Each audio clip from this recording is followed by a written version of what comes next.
Hello everyone. तो जैसा कि आप लोगों ने ये देखा होगा, इस चैनल का नाम द अनपॉलिटिकल है।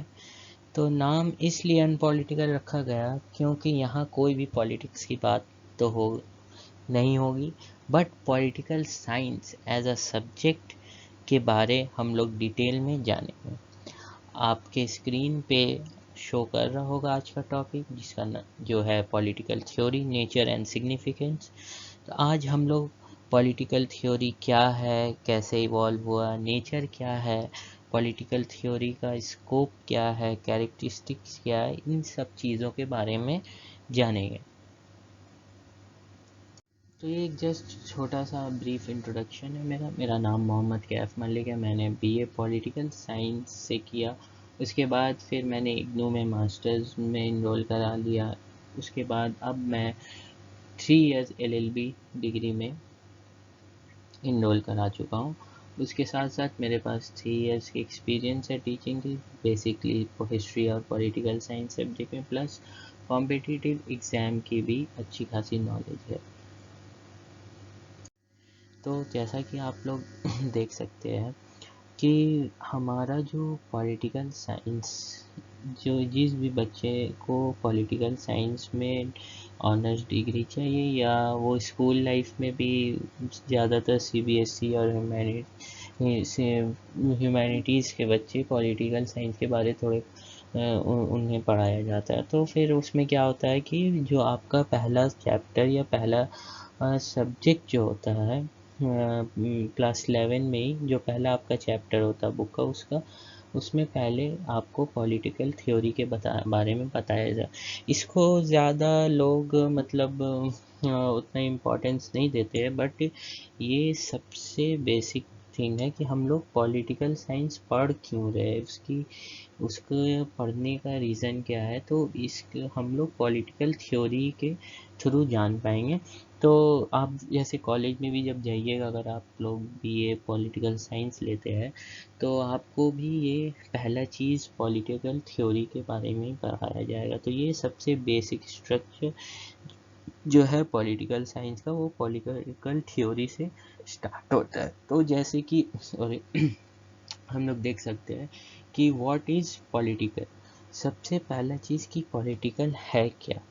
तो इसमें जैसे लिखा, when an organisation is design to regulate the whole community. मतलब अगर एक ऑर्गेनाइजेशन, एक कुछ भी आप समझ लीजिए कुछ लोग इकट्ठा होके, या कुछ एक ऑर्गेनाइजेशन जो क्या करेगा, रेगुलेट द होल कम्युनिटी। अब जैसे समझिए आपके घर में 15 लोग हैं या 10 लोग हैं, जॉइंट फैमिली है। तो जो आपके घर के हेड होंगे, जैसे कि बेसिकली ज़्यादातर अगर ग्रैंडफादर है तो वही हेड होते हैं। तो जो उन और फादर मिलके, यही दो लोग मिलके ज़्यादातर पूरे फैमिली को, जो सबसे मतलब आपके ग्रैंडफादर के जो सबसे बड़े सन होंगे, वही दो मिलके ज़्यादातर पूरे घर को चलाते हैं। तो जो लोग या जो ऑर्गेनाइजेशन पूरे कम्युनिटी, जैसे आपके घर के 15 लोगों को और ये जो रेगुलेट करेगा, उससे हम लोग उसी को हम लोग it's the character of polity, उसी को हम लोग पॉलिटी कहते हैं। ठीक है कि क्या है, when an organisation is design to regulate the whole community it take the character of polity. अब polity therefore denotes an area where rules are made and decisions are taken for the whole community। अब जैसे कि आपके घर पे जो आपके head होंगे, वो क्या वो रूल्स बनाएंगे, वही डिसीजन लेंगे जो सब पे अप्लाई होगा। जैसे कि अब एक आपके घर पे एक रूल हो गया है कि 9 बजे के बाद, रात में 9 बजे के बाद किसी को उसके बाद कोई घर नहीं आ सकता, जिसको भी आना उसे पहले आना होगा। तो ये अब क्या हो गया कि ये रूल बनाया किसी एक ने, लेकिन वो अप्लाई किस पे होता है, पूरे हर कम्युनिटी, पूरे होल कम्युनिटी, मतलब जितने लोग हैं घर पे सब। And authority is exercise over each member of the community. और वही अथॉरिटी भी जो है वो हर एक मेंबर के ऊपर उनका अथॉरिटी रहता है। तो वही तो इन पॉलिटिकल साइंस के मतलब में हम लोग यही समझेंगे कि पॉलिटी एक ऐसे ऑर्गेनाइजेशन को बोला जाता है वह रूल्स और डिसीजन बनते हैं, और उसी को वो जो डिसीजन होते हैं वो पूरे कम्युनिटी या पूरे कंट्री या पूरे एक ग्रुप जो भी हो उसके लिए बनते हैं, और authority is exercise over each member of the community, और हर मेंबर के ऊपर उसका अथॉरिटी होता है। तो अब हम लोग देखेंगे कि एवोल्यूशन ऑफ पॉलिटी, पॉलिटी की मतलब एवोल्यू उसकी वो कब इन रियल में आया या रियलिटी उसकी कब आई। तो the terms polity, politics and political are derive from the Greek word polis, which denoted ancient Greek city state। क्या बोला कि जो भी टर्म पॉलिटी, पॉलिटिक्स या पॉलिटिकल जो भी, वो एक ग्रीक वर्ड से आया जिसको हम लोग पॉलिस बोलते हैं। वो पॉलिस का मतलब क्या होता है, वो होता है एंशियंट ग्रीक सिटी स्टेट। जब एंशियंट टाइम में ग्रीक सिटी स्टेट को पॉलिस बोला जाता था। तो अब the Greek city states were relatively small communities which were separated from each other by geographical barriers like forest, mountains and seas. अब क्या बोल रहा है कि ग्रीक सिटी स्टेट्स जो थे वो बहुत स्मॉल कम्युनिटीज थे उस, आज ये बहुत पुराने टाइम की बात है। तो उस वक्त क्या था कि इतनी पॉपुलेशन भी नहीं थी। और रोम जब हम थे, रोम इटली ये सब जो हम लोग देखते हैं ना मूवी में, वो लोग पूरा एकदम सूट वूट पहने हुए, रेड कलर का, एक सुपरमैन की तरह जो रहता है वैसा कुछ, वो सब उस टाइम के। तो उसमें क्या था कि वहाँ उस टाइम बहुत छोटी छोटी कम्युनिटीज़ होती थी। बेसिकली 500 से 600 लोग की होती हो, उससे ज़्यादा नहीं, बस उतनी एक कम्युनिटी होती थी जो वो एक नहीं काफ़ी सारी थी, जो एक जियोग्राफिकल बैरियर्स की वजह से सेपरेटेड थी। मतलब उसके जैसे कि कोई फॉरेस्ट हो गया, माउंटेन्स है तो एक तरफ एक कम्युनिटी है, दूसरी तरफ एक कम्युनिटी है। फिर सीज हो गया कि एक साइड में एक कम्युनिटी रह रही, दूसरी साइड में एक कम्युनिटी रह रही। तो इस तरह वो लोग सेपरेटेड थे। अब each city state had evolved a compact social life and culture where all institutions and activities were knit together। तो इसमें क्या बोल रहा है कि जो भी सिटी स्टेट थे उनमें सबका एक अलग अलग अपना सोशल लाइफ और कल्चर था। हर स्टेट का, हर सिटी स्टेट का एक अलग सोशल लाइफ और एक कल्चर था, वेयर ऑल इंस्टीट्यूशन और जो भी इंस्टीट्यूशन थे। अब इंस्टीट्यूशन में क्या आ जाता है, फैमिली आ जाता है उस वक्त का, स्कूल सिस्टम, एजुकेशन से, मैरिज जो होता है, ये सारा चीज़ तो हम लोग इंस्टीट्यूशन में। तो ये जो इंस्टीट्यूशन और एक्टिविटी, सॉरी, हाँ, ये जो इंस्टीट्यूशन और एक्टिविटीज़ जो थी, तो उसको हम लोग, हाँ, तो एक सेकेंड यार, हाँ, तो वो लोग वो उसमें जो भी कुछ होता था तो वो एक दूसरे से कनेक्टेड रहता था। अब क्या, these institution and activities which were aimed at securing good life for the community were regarded to be the part of politics. तो क्या अब ये जो जो इंस्टीट्यूशन और एक्टिविटीज़ जो भी होते थे, इसका बेसिक एम यही था कि कैसे हम अपने कम्युनिटी के लोगों को अच्छी लाइफ, गुड लाइफ दे सके। तो इसमें क्या था कि गुड लाइफ में आप समझ जाइए कि हमारे लिए गुड लाइफ क्या है, एक अच्छा घर हो, ड्रिंकिंग क्वालिटी मतलब अच्छा हो, उसके बाद फिर फूड अच्छा हो, रहने कपड़े अच्छे मिले, ये सारी चीज़ें बेसिक गुड लाइफ के रिस्पेक्ट हो। तो वही उस वक्त के हिसाब से जो होगा, अच्छा घर या खाना पीना जो भी, तो वो लोग एक गुड लाइफ के लिए ये इंस्टीट्यूशन और एक्टिविटीज़ की एम यही थी कि कैसे हम लोग अपने कम्युनिटी के मेंबर को गुड लाइफ दे सकें। अब क्या है कि अब यही सारी चीज़ों को वो मतलब आगे बढ़ाने के लिए या कैसे इसको हम लोग रियलिटी में ले आए, तो उसके लिए पॉलिटिकल थ्योरी, मतलब समझ जाइए इंट्रोडक्शन हुआ पॉलिटिकल थ्योरी का। अब हम लोग पॉलिटिकल थ्योरी के बारे समझते हैं। Political theory is a theory of what is political the science and philosophy of what is political. तो ये पॉलिटिकल थ्योरी का मतलब क्या कि पॉलिटिकल जो है, व्हाट इज पॉलिटिकल, पॉलिटिकल होता क्या है। हम लोग बहुत सुनते हैं पॉलिटिकल साइंस पॉलिटिकल, लेकिन पॉलिटिकल है क्या, और उसके पीछे जो साइंस और फिलॉसफी है वो क्या। तो एक फिलोसोफर थे जॉर्ज सैबिन, उन्होंने क्या बताया, it is anything about politics और रेलिवेंट टू पॉलिटिक्स। मतलब कुछ भी, एनीथिंग जिससे पॉलिटिक्स को या उसके बारे या उससे रिलेवेंट है, उसको हम लोग पॉलिटिकल थ्योरी बोलते हैं। Political theory is all about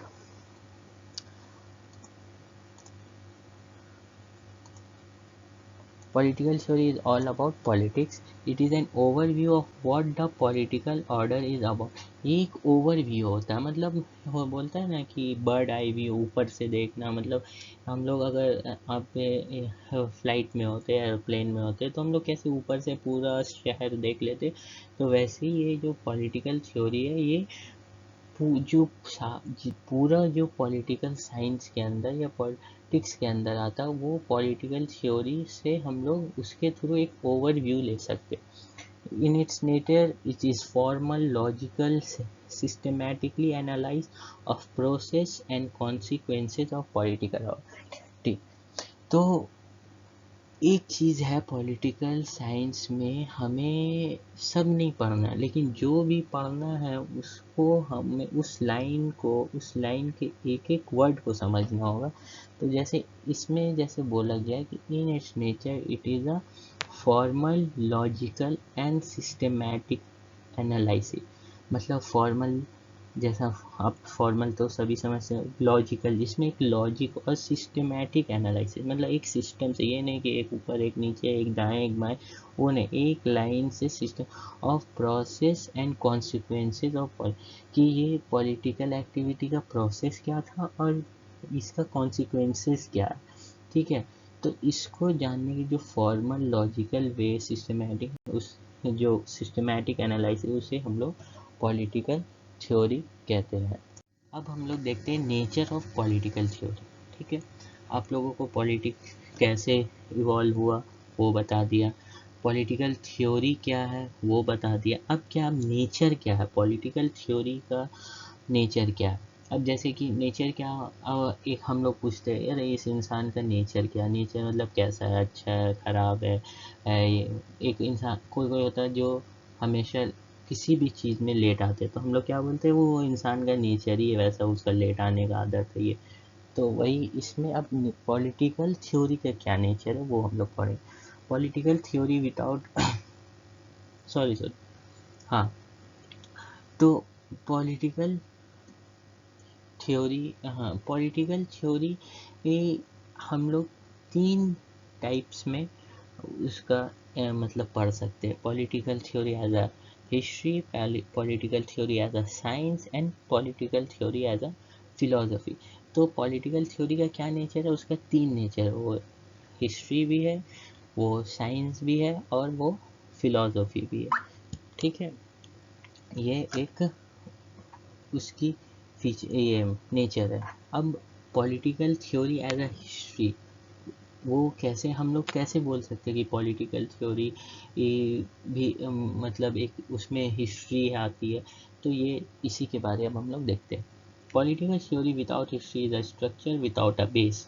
ठीक है, अब क्या बोल रहा है इसमें कि पॉलिटिकल थ्योरी विदाउट हिस्ट्री, अगर हम लोग पॉलिटिकल थ्योरी से हिस्ट्री निकाल दें तो वो एक स्ट्रक्चर है विदाउट अ बेस, मतलब एक बिल्डिंग खड़ा है जिसकी बुनियाद है ही नहीं। ठीक है, in studying and analyzing politics, what we learn to understand is a political tradition and a concrete way of behavior. It is therefore proper that the study of politics should essentially be a historical study. तो जब इसमें बोले कि जब हम लोग politics पढ़ते हैं, जब उसको एनालाइज करते हैं, तो हम लोग क्या देखते हैं, हम लोग देखते हैं कि एक ट्रेडिशन, हम लोग उसके ट्रेडिशन को देखते हैं कि एक पॉलिटिकल और कॉन्क्रीट वे ऑफ बिहेवियर, मतलब एक, मतलब एकदम पुख्ता, जिसे हम लोग क्या बोल सकते हैं, एक सॉलिड वे ऑफ बिहेवियर। ये नहीं कि कभी ऐसा बिहेव हुआ, कभी वैसा बिहेवियर, वैसा नहीं, एक मतलब सॉलिड बिहेवियर जो ट्रेडिशन और बिहेवियर होता है वो समझते हैं। It is therefore that the study of politics should be essentially be a historical. तो किसी भी चीज़ के बारे में जब हम लोग पढ़ते हैं या किसी भी, तो पहले हम लोग उसके पीछे बैकग्राउंड देखते हैं, क्या बैकग्राउंड है, उसकी हिस्ट्री क्या है। तो इसीलिए पॉलिटिकल थ्योरी में उसमें हिस्ट्री आती है। अब दूसरा पॉइंट क्या है, political theory as a history define what has lost its value. ठीक है, अब कोई भी चीज़ आज है वो 20 साल बाद भी वही नहीं रहेगी, उसमें बहुत सारी चीज़ें ऐड भी होगी और बहुत सारी चीज़ें सब्ट्रैक्ट भी होगी। तो जैसे कि political theory as history define what has lost its value, तो उसमें हमें ये बताता है पॉलिटिकल थ्योरी कि पहले क्या क्या लॉस्ट होते गया, क्या क्या हाँ ख़त्म होते गया। तो ये किसके थ्रू हम लोग जानते हैं, हिस्ट्री के थ्रू जान पाएंगे। फिर concepts such as justice, liberty, equality, obligation, as evolved through the annals of time, are being held by a political theory today and shall continue to be so in future. Indeed, history never repeats, but it can hardly be ignored. अब concept justice, liberty, equality, ये सब concept तो मतलब अभी अभी हम लोग देखते हैं जस्टिस, लिबर्टी, इक्वालिटी, हर जगह जस्टिस जस्टिस, उसके बाद हाँ इक्वालिटी, हमें मेन और वुमेन का इक्वालिटी, फिर पुअर और रिच का इक्वालिटी, ये सब सारी चीज़ें। लेकिन इसका इवॉल्व कब हुआ, ये कैसे आया, ये हम लोग पॉलिटिकल थ्योरी से पता कर पाते, जबकि हम लोग इसके पीछे जाते हैं कि वो देखते कि क्या रीज़न था, क्या कॉन्सिक्वेंसेस था, किस सर्कमस्टेंसेस पे ये सब थ्योरीज जो ये सब जस्टिस की, लिबर्टी की, वो सब आ पाए। तो इसमें क्या, Indeed history never repeats but it can hardly be ignore. बहुत कम ही ऐसा होता है कि हिस्ट्री रिपीट होता है, ठीक है, बट लेकिन हम लोग उसको इग्नोर नहीं कर सकते। हिस्ट्री रिपीट नहीं होने का रीज़न यही है कि इंसानों को या किसी को, हाँ इंसानों ही को, वो मतलब वो लोग देख चुके हैं तो कि ऐसा हो चुका है, ठीक है, वो पता है उन्हें कि ऐसा हो चुका, तो इसीलिए वो दोबारा नहीं करना चाहते। तो बहुत बार मतलब ज़्यादातर ऐसा ही होता है कि वो पास्ट में, हिस्ट्री क्या है, हिस्ट्री पास्ट है, तो उसमें जो अभी हम लोग देख सकते हैं, हाँ अब जैसे कि कल कुछ मेरे साथ हुआ, ठीक है, तो मुझे अब मुझे वो चीज़ वापस ना हो, इसका आइडिया रहेगा कि इस ऐसा ऐसा मैं करूँगा तो ये चीज़ मेरे साथ फिर दोबारा ना होगा। तो इसीलिए बोला गया कि history never repeats but it can hardly be ignore, लेकिन हम उसे इग्नोर नहीं कर सकते। It is through history that political theory explain what is what. History के थ्रू ही हम लोग समझ सकते कि क्या व्हाट इज़ व्हाट, ठीक है। अब किसी भी थ्योरी, किसी भी फिलोसोफर की थ्योरी देख ले तो वो हिस्ट्री बताता है कि क्यों वो चीज़ वही है। जैसे अब प्लेटो ने कम्युनिज्म की थ्योरी दी और जो मार्क्स ने कम्युनिज्म की थ्योरी दी, दोनों अलग है। तो दोनों अलग है, प्लेटो तो मार्क्स से बहुत पहले आया, तो जब तो उसी हिस्ट्री के थ्रू ही हम लोग समझ पाते हैं, जो एक्सप्लेन कर सकता है कि क्यों प्लेटो की कम्युनिज्म थ्योरी अलग थी और क्यों मार्क्स की कम्युनिज्म थ्योरी अलग थी। And one can understand by each by understanding the history of the respective time. हर कोई, अब प्लेटो के टाइम में जो क्या था सिचुएशन, क्या कंडीशन था, और मार्क्स के टाइम पे क्या कंडीशन था, वो वो लोग, अब मार्क्स तो ये नहीं प्लेटो के टाइम में जाके वो उस वक्त के समझ सकते हैं, या प्लेटो मार्क्स के टाइम में आके उसकी कम्युनिज्म की थ्योरी को समझ सकते हैं, ऐसा नहीं है। बट क्या है कि हम लोग को हिस्ट्री से हमें पता चलता है। अभी जो पिछले ही साल जो, अभी तो हम पूरा वर्ल्ड नहीं देखा कोविड के बाद, तो जो चीज़ हम लोग एक्सपीरियंस, हम अभी के जनरेशन अभी जो है वो एक्सपीरियंस कर चुके हैं। अब हमारे जो मतलब नेक्स्ट जनरेशन होगा, वो उन्हें ये चीज़ एक्सपीरियंस, वैसा एक्सपीरियंस हम तो बता ही सकते हैं कि हाँ ऐसा हुआ था वैसा, लेकिन उस वक्त रह के वो एक्सपीरियंस होना वो सिर्फ हम ही लोग जान सकते हैं, इस जनरेशन के लोग। नहीं तो उन लोग को नेक्स्ट जनरेशन को सिर्फ हम लोग बता सकते हैं। तो वो लोग अब उस वक्त के हिसाब से वो लोग बताएं कि नहीं ऐसा करना चाहिए था, वैसा करना चाहिए था। लेकिन हमारे वक्त में क्या पॉसिबिलिटीज़ थी, क्या चीज़ थी, ये तो हम ही जान रहे। ठीक है। उसके बाद क्या है, political theory is history in the sense that it seeks to understand the time, the place, the circumstances in which it is. तो क्या political is history in the sense that it seeks to understand, वही जो अभी मैंने कहा कि वो उस टाइम, उस प्लेस, उस सर्कमस्टेंसेस में क्या इवॉल्व हुआ, यही चीज़ पॉलिटिकल थ्योरी में मतलब हिस्ट्री का रोल जो है वो ये हिस्ट्री ये प्ले करता है। अब हम लोग देखते हैं political theory as philosophy. Philosophy मतलब as an abstract study encompassing the whole universe in general and morals, norms and values. It is the sum total of general laws governing the whole world. इसको समझने के लिए बस ये ध्यान रखिए कि पॉलिटिकल थ्योरी में फिलॉसफी का क्या रोल है। ठीक है। फिलॉसफी क्या होता है? फिलॉसफी एक मतलब लॉजिकल थिंकिंग, ठीक है, उस वक्त के मतलब जो हर जगह अप्लाई हो, हर जगह होल यूनिवर्स में, ठीक है, उसे फिलॉसफी एब्स्ट्रैक्ट स्टडी होता है। ठीक है। तो इज द क्या इसमें भी लिखा हुआ, is the sum total of general laws governing the whole. एक लॉ है, ठीक है, कि जो पूरा वर्ल्ड को गवर्न कर रहा है, और वो मतलब कॉमन लॉ है, हर कोई एक्सेप्ट करता है उसे।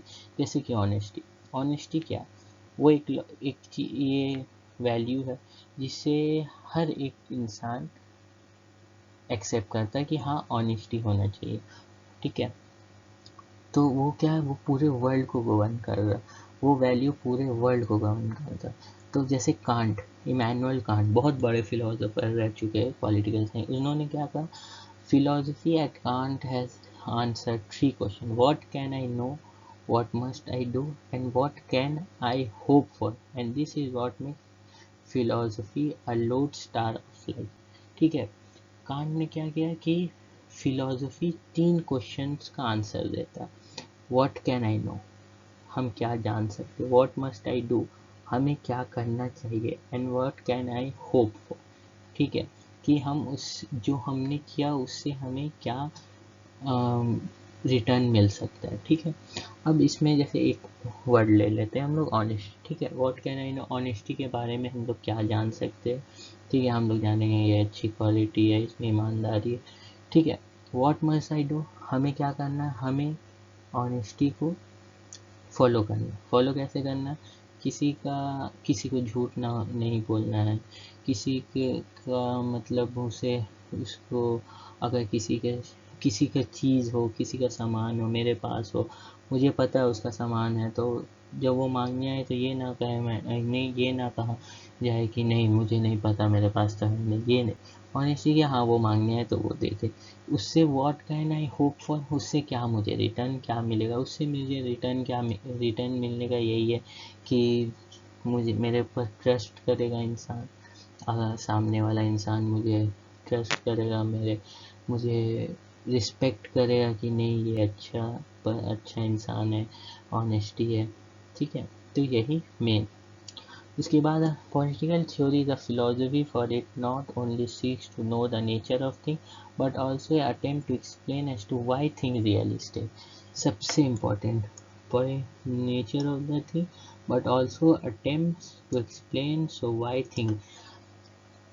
अब क्या, फिलोसफी सिर्फ ये नहीं बताता कि इस चीज़ का नेचर क्या है, ठीक है, ये नहीं बताता कि ऑनेस्टी है, लेकिन ये भी बताता है कि क्यों ऑनेस्टी होना चाहिए, क्यों वो एग्जिस्ट कर रहा है। ठीक है। सिर्फ ये नहीं कि हाँ ऑनेस्टी अच्छी चीज़ है, तो क्यों अच्छी चीज़ है, उसके रीजंस क्या है, उसकी एक्सप्लेनेशन क्या है, रियलिटी में क्या है। Political science as a subject ना हर चीज़ को मतलब आप रियलिटी में लेके, जब आपको बता रहा हूँ तो आप उसे इमेजिन करिए ठीक है, अपने दिमाग में अपने वो उसको उसको रियल में देखिए, वो चीज़ को रियल सिचुएशन में रख के देखिए, तो आपको बहुत कुछ समझ आएगा। वन अंडरस्टैंड एन एक्शन और a thought only by evaluating it. ठीक है, हर एक इंसान, हर एक चीज़ हमें कब समझ में आता है, जब हम वो उसको इवैल्यूएट करते हैं। ठीक है, अब जैसे कि सिंपल, एकदम सिंपल, आपने एग्ज़ाम दिया, ठीक है, एग्ज़ाम दिया, टीचर ने करेक्शन चेक किया, आपको मार्क्स दिया, तो उससे समझ में आया कि आपका कितना, क्या आपकी तैयारी कैसी थी, आपने कितना अच्छा से पढ़ा। अब समझिए आपने एग्ज़ाम दिया, कोई चेक नहीं किया, कोई चेक करने वाला नहीं है, बस है, तो आपको पता चलेगा कि आप किस लेवल में स्टैंड करते हैं, नहीं। तो वही है, इसमें वह जो भी एक्शन या थॉट होता है वो कैसे समझ में आता है, जब उसको हम लोग इवैल्यूएट करते हैं। ऑनेस्टी भी हम लोग बोलते हैं यार, ऑनेस्टी ऑनेस्टी ऑनेस्टी, लेकिन जब हम लोग उसको रियल में देखते हैं, रियल में उस वैल्यू को फॉलो करते हैं, तब समझ में आता है इसकी क्या क्या इम्पोर्टेंस है, क्या बेनिफिट्स है। ठीक है, political theory as philosophy is the attempt truly to know both the nature of political things and the right or good political order. ये किसने कहा, ये स्ट्रॉस ने कहा था। ठीक है, वो क्या बोलता है कि political theory as a philosophy is the attempt truly to know both the nature of political thing and the right और द गुड पॉलिटिकल। तो हम लोग को क्या कि कुछ भी पॉलिटिक, उसका नेचर क्या है और वो क्यों राइट है, ठीक है, उसका वो किस लिए अच्छा है, वो भी समझाता है। ठीक है, अब अब हम लोग देखेंगे कि पॉलिटिकल थ्योरी साइंस का रोल कैसे प्ले करता है। साइंस पॉलिटिकल थ्योरी में कैसे अपना रोल प्ले करता है। तो political theory is not science in the sense chemistry और फिजिक्स और मैथमेटिक्स। क्या है कि पॉलिटिकल थ्योरी ऐसा साइंस नहीं है जो हम लोग पढ़ते केमिस्ट्री फिजिक्स मैथमेटिक्स, ऐसा करके साइंस नहीं है ये। It is a science in so far as it admits concepts and norms which are both observable and testable। ठीक है, जो भी कॉन्सेप्ट आता है, जो भी नॉर्म्स आता है जो पॉलिटिकल थ्योरी में, वो क्या है, वो कैसे आया, वो ऑब्जर्व करके आया और उसके बाद वो टेस्ट के थ्रू आया। ये नहीं कि कुछ भी उठा के ले आए, उसे ऑब्जर्व किया गया, देखा गया, उसके बाद उसको अप्लाई किया गया, उससे उसका उसका जो अप्लाई हुआ तो उससे फिर टेस्ट, जो उसके बारे में पता चला उसको टेस्ट किया गया है। उसके बाद and in so far as it respond to the requirement of reason and rational. तो वही हम लोग साइंस में, फिजिक्स हो केमिस्ट्री हो कुछ भी, क्या अगर हम लोग क्या करते हैं, हम लोग उसको उसकी वैल्यूज़ को, उसके एक्सपेरिमेंट को जब लैब में टेस्ट करते तो हम लोगों को उसका आउटकम पता चलता है, इसीलिए वो साइंस कहलाता है कि हाँ। लेकिन इसमें क्या है, इसमें जो हम लोग का जो पॉलिटिकल साइंस, पॉलिटिकल थ्योरी में जो कॉन्सेप्ट है, जो नॉर्म्स है, वो हम लोग ऑब्जर्व करते पहले, उसके बाद इसीलिए उसे साइंस किया क्योंकि वो ऑब्जर्व किया हुआ है, उसे ऑब्जर्व किया जा सकता है, वो उसको टेस्ट किया जा सकता है। जैसे ऑनेस्टी को ही लेते हैं हम लोग, तो उसको हम लोग ऑब्जर्व कर सकते हैं, देख सकते हैं, उसको टेस्ट करते हैं, अप्लाई कर सकते हैं, इसीलिए उसे साइंस का। Political theory is a science in so far as it can and in fact is applied to social gathering and definite rules of the exact science are applicable within the limitation as in any social science. Political theory as a science is only a social science. It is a science in its methodology, in its approach and its analysis. तो क्या बोला ये, political theory is a science in so far as it can and in fact is applied to social gathering। ठीक है, political theory को science इसलिए कहा गया है कि हम लोग उसको एक सोशल गैदरिंग में अप्लाई कर सकते हैं। ठीक है, जिसमें जब हम लोग की कोई भी एक्सपेरिमेंट करते हैं तो हम लोग बहुत सारी चीज़ों को लेकर करते हैं, उसमें सब में वो चीज़ को लेकर, वो जैसे कि हम लोगों ने वैक्सीन बनाया, ठीक है, पहले वैक्सीन को कितने सारे लोगों में पहले टेस्ट किया गया, उसे उन्हें दिया गया, तब जाके हम लोगों को पता चला कि कितने साइड इफ़ेक्ट्स है, इससे क्या सिम्टम्स है, क्या नहीं, कितना इफेक्टिव है, ये जान पाए। तो पॉलिटिकल थ्योरी भी जब हम लोग अप्लाई करते हैं तो वो एक सोशल गैदरिंग बहुत सारे लोग में हर किसी के ऊपर अप्लाई होता है, जिससे हम लोग को पता चलता है। अब हम लोग, हाँ, उसके बाद क्या है, political theory as a science is only a social science. क्या है, एक सोशल साइंस है, ठीक। It is science in its methodology, in its approach और इन इट्स एनालिसिस। ये अपने मेथोडोलॉजी, अप्रोच और एनालिसिस के बेसिस पे इसे हम लोग साइंस कह सकते हैं। It is a science in so far as its conclusion are drawn after study, observation, and experiment। ठीक है, अब ये पॉइंट समझना ज़रूरी है कि जैसे कि हम लोग साइंस में कुछ भी हम लोग कंक्लूजन में आते हैं तो वो किसके थ्रू होता है, स्टडी, ऑब्जर्वेशन, एक्सपेरिमेंट, इसके थ्रू होता है। उसी तरह पॉलिटिकल थ्योरी में भी जो भी हम लोग डेफिनेशन या कुछ भी आता है तो वो किसके थ्रू आता है, स्टडी, ऑब्जर्वेशन और एक्सपेरिमेंट के थ्रू आता है। Political theory as a science generates neutral, dispassionate and objective knowledge. ये नहीं कि किसी के तरफ इंक्लाइंड है या कुछ नहीं, जो एकदम न्यूट्रल, डिस्पैशनेट, किसी से इन्फ्लुएंस में आके नहीं, और ऑब्जेक्टिव नॉलेज देता है, इसीलिए हम इसे साइंस कहते हैं। अब स्कोप क्या है पॉलिटिकल थ्योरी का, स्कोप, ठीक है। Broadly speaking political theory is concern with 3 types of statement. ठीक है, पॉलिटिकल थ्योरी को कहाँ हम लोग यूज़ कर सकते हैं, ठीक है, उससे कंसर्न क्या है, तो उसमें इम्पेरिकल स्टेटमेंट, लॉजिकल स्टेटमेंट और इवैल्यूएटिव स्टेटमेंट। अब empirical statement which is based on observation through sense experience alone. तो इम्पेरिकल स्टेटमेंट में क्या है कि सिर्फ हम लोग सोच के, देख के कर सकते, एक्सपीरियंस कर सकते, ठीक है। उसके बाद logical which is based on reasoning, example 2+2। अब हम लोग इम्पेरिकल में तो बस देख रहे, सोच रहे, ठीक है, लेकिन जब वो लॉजिकल स्टेटमेंट कब होता है, जब हम लोग रीज़न लगाते हैं। अब कोई चीज़ हम लोग देख रहे हैं, ठीक है, तो अब हम लोग जैसे कि, हाँ ठीक है, जैसे कि मैं किसी को देख रहा हूँ, ठीक है, मैं देख रहा हूँ कि एक इंसान है, वो आसमान में देख रहा है, ठीक है, आसमान में देख रहा है, और फिर वो जैसे ही उसने आसमान में देखा, उससे जो धूप की रोशनी पड़ी, वो फिर क्या हुआ, उसे आँख में जलन होने लगी, तो वो अपना सर नीचे कर दिया, ठीक है, ये मैंने देखा।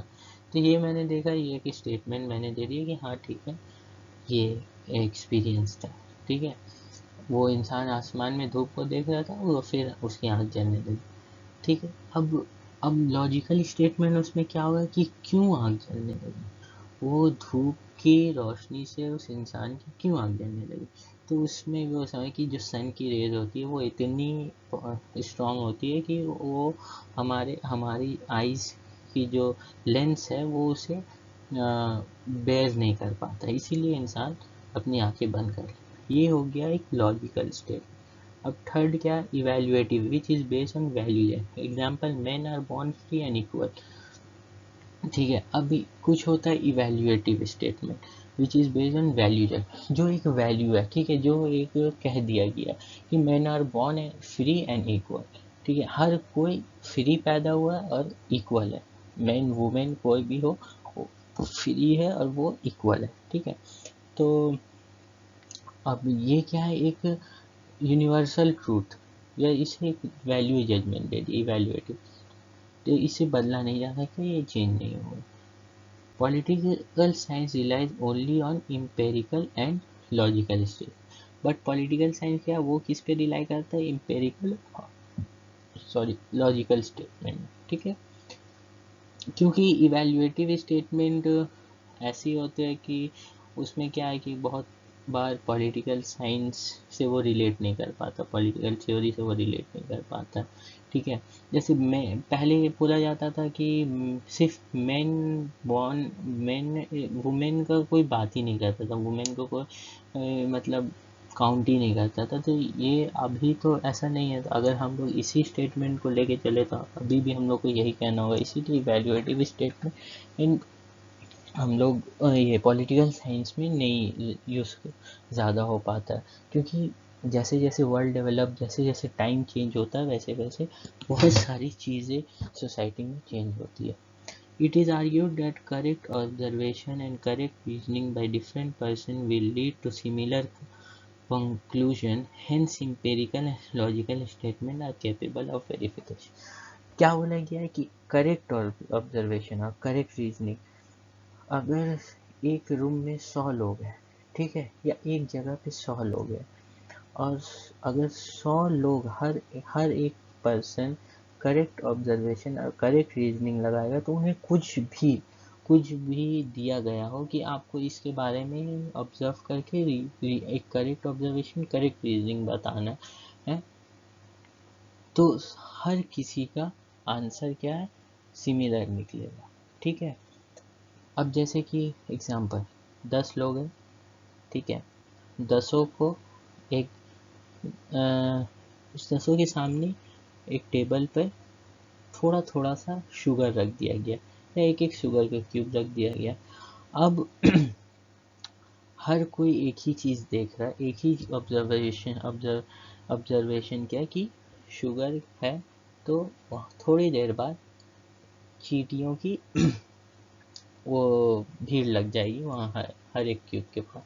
ठीक है, अब जब उन्होंने सबने एक ही चीज़ देखा, सबने क्या रीज़न, एक ही रीज़न क्या किया कि शुगर क्या है कि चींटियों को बहुत पसंद होती है, इसीलिए वो लोग शुगर के पास आ जाते हैं उसे ले जाने के लिए या खाने के लिए कुछ।